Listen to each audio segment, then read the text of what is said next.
الحمد للہ رب العالمین والصلاة والسلام علی اشرف الانبیاء والمرسلین وعلی آلہ وصحبہ ومن استنى بسنته الى یوم الدین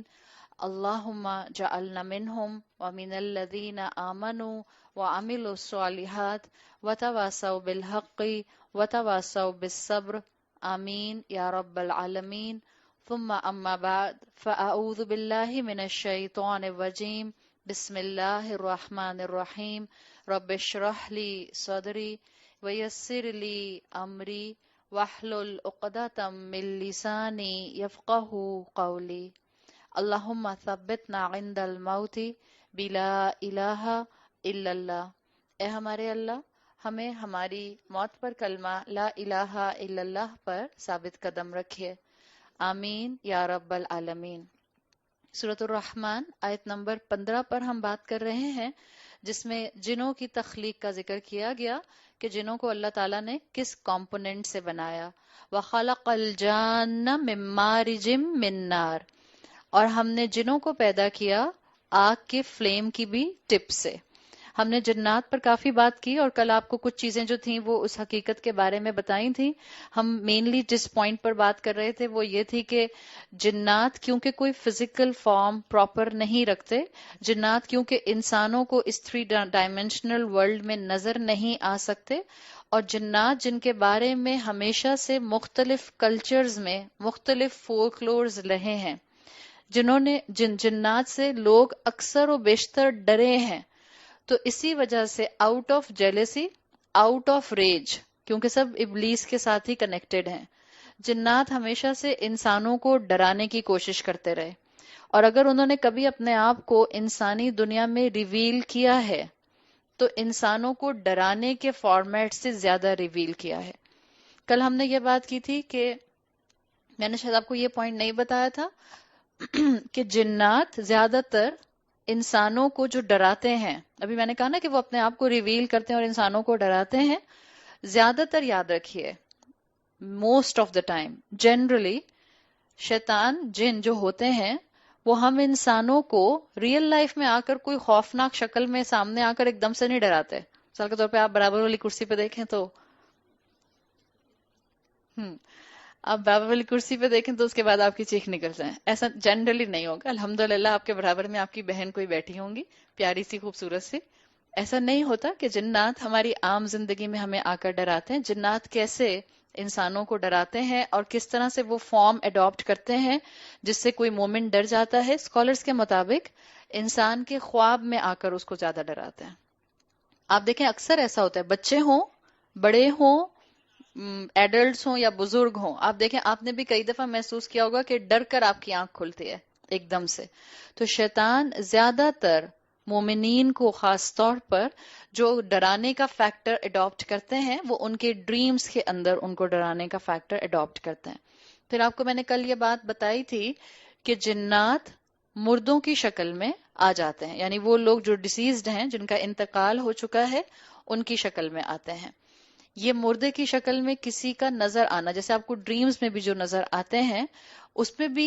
ہر دفعہ نہیں، لیکن ہو سکتا ہے کہ کوئی آپ کو بار بار اگر نظر آ رہا ہے اور کسی پریشان کن حالت میں نظر آ رہا ہے تو عین ممکن ہے کہ جن آپ کو پریشان کرنے کی اس وقت کوشش کر رہا ہے۔ ہر دفعہ ضروری نہیں ہے، عین ممکن ہے کہ ایسا کر رہا ہے، اس لیے کہ آپ اپنی دعائیں پڑھ کر نہیں سوتی رات کی، بیکاز جب آپ کی پروٹیکشن ہٹا دیں گی تو جب فرشتہ آپ کی حفاظت نہیں کرے گا، obviously پھر شیطان آپ کے اوپر حملہ کرے گا۔ اور آپ کو بتایا تھا کہ قرآن کی آیات کے مطابق شیطان انسان کو وہاں سے دیکھتا ہے جہاں سے انسان شیطان کو نہیں دیکھ سکتا۔ جہاں تک مردے کی شکل اڈاپٹ کرنے کی بات ہے یا ڈریم میں کسی انسان کے نظر آنے کی بات ہے، خاص طور پر کسی دنیا سے گئے ہوئے انسان کو دیکھنے کے پوائنٹ آف ویو سے اسکالرز ایک حدیث مینشن کرتے ہیں کہ وہ کہتے ہیں کہ اس حدیث سے پتہ چلتا ہے کہ شیطان ہمارے جو مرحومین ہوتے ہیں ان کے چہروں کی شکل میں آ کے بھی ہمیں خواب میں پریشان کر سکتا ہے۔ ناٹ ایوری ٹائم، میں بار بار کہہ رہی ہوں، اکثر و بیشتر۔ جو حدیث آتی ہے اس حدیث کا مفہوم یہ ہے کہ آپ صلی اللہ علیہ وسلم نے فرمایا اگر تم میں سے کوئی مجھے خواب میں دیکھے تو اس نے مجھے ہی دیکھا، اس لیے کہ شیطان میرا چہرہ یا میرا روپ اڈاپٹ نہیں کر سکتا۔ اسی حدیث سے بعض علماء نے یہ توجیہ لی ہے، یہ دلیل نکالی ہے کہ شیطان بعض اوقات مرحومین کی فارم میں کوئی شکل ان کی اڈاپٹ کر کے آ جاتا ہے، اور اگر آپ کو بار بار کوئی اللہ کا بندہ جو گزر چکا ہے، جن کا انتقال ہو چکا ہے، وہ آپ کو بار بار کوئی ڈرانے کی فارم میں نظر آ رہے ہیں، یا بہت زیادہ جو آپ کو ان کو دیکھ کر ڈر لگتا ہے اس وقت جو آپ خواب میں دیکھتی ہیں، تو 90% چانس اسکالرز کہتے ہیں یہی ہوتا ہے کہ وہ جن ہوتا ہے۔ یہاں ایک بات اور یاد رکھیے، کیونکہ ہم ہارر موویز دیکھنے کے بڑے شوقین ہیں، اب آئی ایم ایکسپیکٹنگ کہ یہاں پر زیادہ لوگ وہی ہوں گے جو کوشش یہ کرتے ہیں کہ وہ موویز سے اپنے آپ کو میکسیمم دور رکھیں، بٹ ہم سب کا دور جاہلیت گزرا ہے، اور ہم سب جو ہیں وہ ہارر موویز دیکھنے کے شوق بھی بہت رکھتے تھے اور دیکھتے بھی رہے ہیں۔ موویز کے اوپر کم سے کم وقت لگانا چاہیے، لیکن کیونکہ ہم سب اس دنیا کا حصہ ہیں اور ہمارے بچے اس دنیا کا کچھ زیادہ ہی حصہ ہیں، تو جب آپ اپنے بچوں سے جان چھڑانا چاہ رہی ہوتی ہیں تو آپ ان سے کہتی ہیں اچھا کوئی مووی نہیں دیکھنی ہے، یہ ہارر مووی دیکھ لو۔ بعض اوقات انسان جان چھڑانے کے لیے ایسے کہہ دیتا ہے۔ تو جو لوگ ہارر موویز کا بیک گراؤنڈ جانتے ہیں، یا جن لوگوں کو آئیڈیا ہے، there is a difference between ghost and جن، معلوم ہے نا؟ گوسٹ کا کانسیپٹ کیا ہے؟ گوسٹ کا کانسیپٹ نہیں پتا؟ انگریزی زبان میں گوسٹ کس کو کہتے ہیں؟ کسی انسان کی بد روح، روح نہیں، بد روح۔ This just the worldly point of view. This has nothing to do with deen. یاد رکھیں، اور اپنے بچوں کو بھی یہ بات بتا دیں، کیوں ہمارے بچے ہالی ووڈ کی موویز دیکھ رہے ہوتے ہیں جس میں ہارر موویز آتی ہیں۔ This is a very common concept in Christianity کہ انسان کا گوسٹ واپس آ جاتا ہے مرنے کے بعد۔ اسلام نے آپ کو اور مجھے بالکل کلیئرٹی سے یہاں پر بلیک اینڈ وائٹ احکامات دیے ہیں۔ یاد رکھیے، قرآن اور احادیث کا ایسنس یہ بات مینشن کرتا ہے، جو انسان ایک دفعہ عالم دنیا کو چھوڑ دیتا ہے، جس انسان کی روح ایک دفعہ عالم دنیا کو چھوڑ دیتی ہے، اب وہ روح عالم برزخ میں ہے۔ عالم برزخ سے کوئی بھی اب اس دنیا میں واپس نہیں آ سکتا۔ تو جس کلچر میں، جس کانسیپٹس میں، جس بھی مائنڈ سیٹ کے ساتھ لوگ کہتے ہیں کہ ہم نے روح کو بلایا، یا ہم نے روح سے بات کی، یا ہم نے روح کو دیکھا، بالکل تمام اسکالرز اس بات پر اتفاق کرتے ہیں کہ اصل میں وہ جو روح سے بات کرتے ہیں، وہ جو روح کو بلاتے ہیں، وہ جو روح کو دیکھتے ہیں، وہ کوئی انسانی روح نہیں ہوتی، وہ انسانی روح کی شکل میں شیطان ہوتا ہے، جن ہوتا ہے۔ ٹھیک ہے، انسانی روح واپس نہیں آ سکتی۔ یہ کانسیپٹ جو ہارر موویز کا آتا ہے کہ روح آ کے ہانٹ کرتی ہے، اس لیے کہ آپ نے اس کا بہت سا مال کھا لیا تھا تو کوئی روح نہیں آتی ہے، وہ بیچاری تو چلی گئی اللہ کے پاس، عالم برزخ میں ہے، اب اس کا معاملہ جو ہے دنیا سے کٹ آف ہو گیا ہے۔ صرف اس کسی بھی روح کو، چاہے وہ انبیاء کی روح ہو یا وہ کسی بھی انسان کی روح ہو، عالم برزخ میں دنیا کی انفارمیشن ان کو اتنی ہی مل سکتی ہے جتنا کہ اللہ ان کو دینا چاہے، یہ ان کے کنٹرول میں اب نہیں ہوتا۔ تو یہ چیز، یہ کانسیپٹ یہیں پر کلیئر کر لیں کہ جو روح ہوتی ہے انسان کی، اس کے لیے ہمارا بلیف ہے، ہمارا ایمان ہے، کل نفس ذائقۃ الموت، موت کا مزہ ہر نفس کو ایک ہی مرتبہ چکھنا ہے دنیاوی لحاظ سے۔ ذائقۃ واحد آیا ہے، ایک ہی ذائقہ ہے موت کا۔ ایک دفعہ ڈیتھ ہو گئی، اب روح چلی گئی، یا تو وہ اللہ کے پاس علیین کے مقام پر رہے گی یا سجین کے مقام پر رہے گی، اب وہ عالم دنیا میں واپس نہیں آ سکتی۔ تو یہ جتنے بھی لوگ روحوں کے گوسٹ کی بات کرتے ہیں، یا بات کرتے ہیں کہ ہم نے روح کو بلایا، وہ روح نہیں ہوتی، وہ ہیومن سول اصل میں جنات اڈاپٹ کر لیتے ہیں اور اس طرح سے لوگوں کو بے وقوف بناتے ہیں۔ سیرت کے واقعات سے پتہ چلتا ہے کہ جنات کسی انسان کی شکل میں بھی آ جاتے ہیں، اور ضروری نہیں ہے کہ وہ انسان مردہ ہو، کسی زندہ انسان کی شکل میں بھی آ جاتے ہیں۔ Again these are rare cases. بعض اوقات ہمارے معاشرے میں جادو، سحر اور یہ جنات کے اوپر اور پوزیشن کے اوپر بات کرنا، یہ بہت زیادہ جو ہے اس کے اوپر لوگ ایکسٹرا آرڈنری ڈسکشنز کرتے ہیں۔ تو ایک بیلنس ایٹیٹیوڈ ہونا چاہیے، نہ ان کا کمپلیٹ انکار ہونا چاہیے، نہ اتنا آبسیشن ہونا چاہیے کہ اگر بلب اس وقت فلکر کرنے لگ جائے تو ہم کہیں ہاں یہ جن آ گیا۔ بھائی بلب فلکر کر رہا ہے، اس کا مطلب ہے کہ اس کا لیگامنٹ خراب ہو رہا ہے، فلامنٹ خراب ہو رہا ہے اس کا، اور اس کے فلامنٹ کی خرابی کی وجہ سے وہ اس وقت جو ہے وہ فلکر کر رہا ہے۔ ٹھیک ہے، تو ایک بیلنس ایٹیٹیوڈ ہونا چاہیے۔ آپ صلی اللہ علیہ وسلم کی سیرت کے اگر آپ واقعات پڑھیں تو مکی دور میں جو ایک وقت آیا تھا جس میں قریش کے جتنے بھی سردار تھے، وہ رسول اللہ صلی اللہ علیہ وسلم سے جان چھڑانے کے لیے مختلف اپنے اپنے جو تھے وہ پلاٹس بنا رہے تھے۔ تو ایک بوڑھا شخص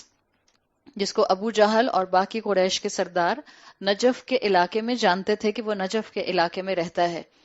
تو جب یہ پلاٹنگ ان کی ہو رہی تھی مکہ میں قریش کے سرداروں کی، جن میں جو آپس میں ڈسکشنز ان کے ہو رہے تھے، تو ایک دروازے پر دستک ہوئی جہاں یہ سب سردار اکٹھے تھے، اور اس وقت ایک بوڑھا شخص آیا جس کے لیے سیرت میں جو لکھا گیا ہے وہ یہ کہ وہ نجف کا رہنے والا ایک بوڑھا شخص تھا۔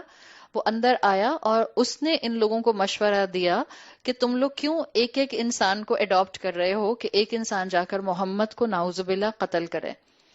اس کا مشورہ تھا کہ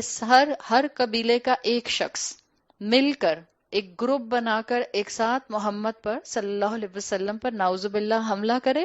تاکہ ان کو ختم کر دیا جائے، اور اس کے بعد کسی ایک انسان کے اوپر پوری لائبلٹی نہ آئے، کسی ایک کو سزا نہ مل سکے۔ اور جب قبیلے کے تمام بڑے بڑے لوگ مل کر، ہر قبیلے کا ایک انسان مل کر، بڑا سٹیٹس والا مل کر یہ کام کرے گا، تو at the end of the day حرم والے، مکہ والے، قریش والے کسی کو سزا نہیں دے سکیں گے۔ تو احادیث سے پتہ چلتا ہے کہ یہ جو نجف سے بوڑھا شخص آیا تھا جس نے یہ مشورہ دیا تھا اور پھر قریش کے سرداروں نے اس مشورے پر عمل کیا تھا، اصل میں یہ ابلیس تھا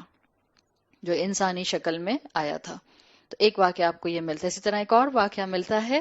جو مکی دور ہی کا آتا ہے، بدر کے وقت جب پہلا غزوہ مسلمانوں کا ہوا ہے، غزوہ بدر، مسلمان مکہ سے ہجرت کر کے مدینہ جا چکے تھے، اور پہلی مرتبہ جو قریش کے لوگ تھے وہ حملہ کرنے کی تیاریاں کر رہے تھے کہ وہ مسلمانوں کے اوپر حملہ کریں۔ اس موقع پر ان کو ایک ڈر یہ بھی تھا کہ ہم جب اس طرح سے محمد پر اور محمد کے ساتھیوں پر صلی اللہ علیہ وسلم حملہ کرنے جائیں گے تو بعض مکہ کی سراؤنڈنگ میں ہمارے بھی دشمن ہیں، تو وہ کہیں آ کر حرم کے اوپر قبضہ نہ کر لیں، کہیں وہ حرم کے کسٹوڈین نہ بن جائیں۔ انہی قبائل کے اندر ایک قبیلہ سراقہ ابن مالک کا تھا۔ سراقہ ابن مالک وہی شخص ہیں جو بعد میں مسلمان بھی ہو گئے تھے۔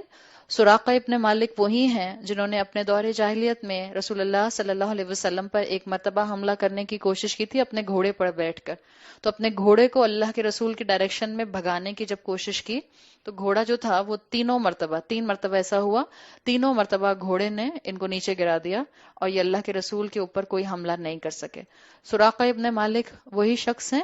جن کے لیے آپ صلی اللہ علیہ وسلم نے ان کے دور جاہلیت میں ان کو کہا تھا کہ کیا بہترین وہ وقت ہوگا جب تم مسلمان ہو جاؤ گے اور تمہیں ایک مسلمانوں کی مائٹی آرمی کا حصہ بنو گے اور کسرا کے کنگن، کسرا کے بریسلیٹس تمہارے ہاتھوں میں ہوں گے۔ تو جب بدر کے لیے قریش پلاٹ کر رہے تھے کہ وہ مسلمانوں پر مدینہ میں حملہ کریں تو ان کو سراقہ ابن مالک کے قبیلے کا ڈر تھا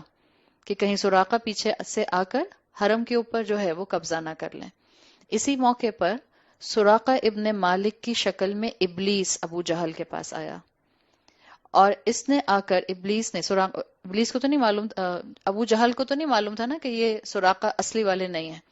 تو وہ سراقہ کی شکل میں آیا اور ان کو اپنی ایلیجنس شو کی اور یہ کہا کہ ڈرنے کی ضرورت نہیں ہے، ہم تمہاری سپورٹ میں ہیں، بلکہ میں تمہارے ساتھ چلوں گا اگر تم مدینہ کے اوپر حملہ کرو گے۔ So you will be victorious انی جار لکم، میں تمہارے پڑوسی بن کر بدر میں مسلمانوں پر حملہ کروں گا۔ اور روایات میں آتا ہے سیرت کی کتابوں میں کہ اسی طرح سے ابلیس سراقہ ابن مالک کی شکل میں ابو جہل کے ساتھ ساتھ بدر کے سفر میں شامل رہا، یہاں تک کہ وہ میدان جنگ میں پہنچ گیا۔ جب میدان جنگ میں پہنچا اور جب مارکا شروع ہوا تو سراقہ نے ایک دم سے ابو جہل کو پش کر کے واپسی کا راستہ لیا اپنے گھوڑے پر بیٹھ کے۔ تو ابو جہل نے پوچھا کہ تم نے وعدہ کیا تھا کہ تم نہیں جاؤ گے، تو اس نے کہا انی اخاف اللہ رب العالمین، مجھے اللہ کا ڈر لگتا ہے جو رب العالمین ہے، جو تمام جہانوں کا رب ہے۔ نیریشنز بتاتے ہیں کہ اس وقت ابلیس نے جبرائیل کو فرشتوں کے ساتھ نازل ہوتے ہوئے دیکھ لیا تھا۔ لیکن اگر کوئی انسان ہوتا تو وہ جبرائیل علیہ السلام کو نہیں دیکھ سکتا تھا، ابلیس تھا، جن تھا، تو اس نے جبرائیل علیہ السلام کو نازل ہوتے ہوئے دیکھ لیا تھا اور وہیں میدان میں اس مارکے میں تمام قریش کے ساتھیوں کا ساتھ چھوڑ کر بھاگ گیا تھا۔ تو اس طرح سے یہ آپ کو واقعات ملتے ہیں، ایسے اور بھی کچھ واقعات ہیں جو سیرت میں ہیں۔ میں نے آپ کے سامنے یہ دو واقعات رکھے ہیں۔ شیطان انسانی شکل میں آ سکتے ہیں، یقیناً اب کم آتے ہیں اس لیے کہ اب انسانوں کی پاپولیشن اتنی ہو گئی ہے۔ ہم آگے پڑھیں گے انشاءاللہ ہمیں پتہ چلے گا جنوں کی پاپولیشن ہم سے بہت زیادہ ہے، لیکن اب انسان تھوڑے سے جن نما ہو گئے ہیں۔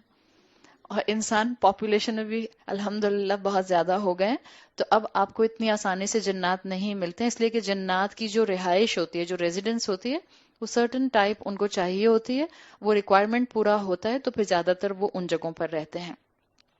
جنات کی کوئی شیپ نہیں ہوتی، ہم نے بات کی تھی، اور جنات کے لیے یہ بات بھی ذہن میں رکھیے گا، جیسے ابھی ہم نے بات کی کہ یہ انسانی شکل میں آ جاتے ہیں، تو جنات کے لیے علماء کہتے ہیں they are like shape shifters, you know shape شفٹرز؟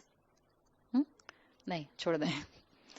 Shape شفٹرز ہوتے ہیں، ان کی فزیکل اپیرنس 3 ڈائمینشنل نہیں ہوتی، کیا ہوتی ہے یہ ہم نہیں جانتے، یہ اللہ بہتر جانتا ہے، اور یہ انرجی کی طرح سے آپ ان کو ویژولائز کر سکتے ہیں، جیسے دھواں سا ہو سکتا ہے وہ جن ہو، واللہ عالم۔ سو دس از ویری امپورٹنٹ تھنگ کہ آپ اور میں کانسٹنٹلی ہر وقت اپنی صبح شام کی دعاؤں کے ساتھ رہیں، آپ اور میں ہر وقت اپنی شیلڈز کو، اپنی دعاؤں کی شیلڈز کو اپنے ساتھ ایکٹیو رکھیں، آپ اور میں ہر وقت اپنے آپ کو اللہ کی حفاظت میں دیے رہیں۔ تو یہ 2 آیات، آیت نمبر 14 اور 15، اس میں 2 مخلوقات جن کا کانسٹنٹلی سورۃ الرحمن میں ذکر ہے، ان کی تخلیق کو مینشن کر دیا گیا کہ انسان کو مٹی سے بنایا گیا، اور جنات کو آگ کے شعلے سے، آگ کے فلیم کے بھی ایج سے بنایا گیا۔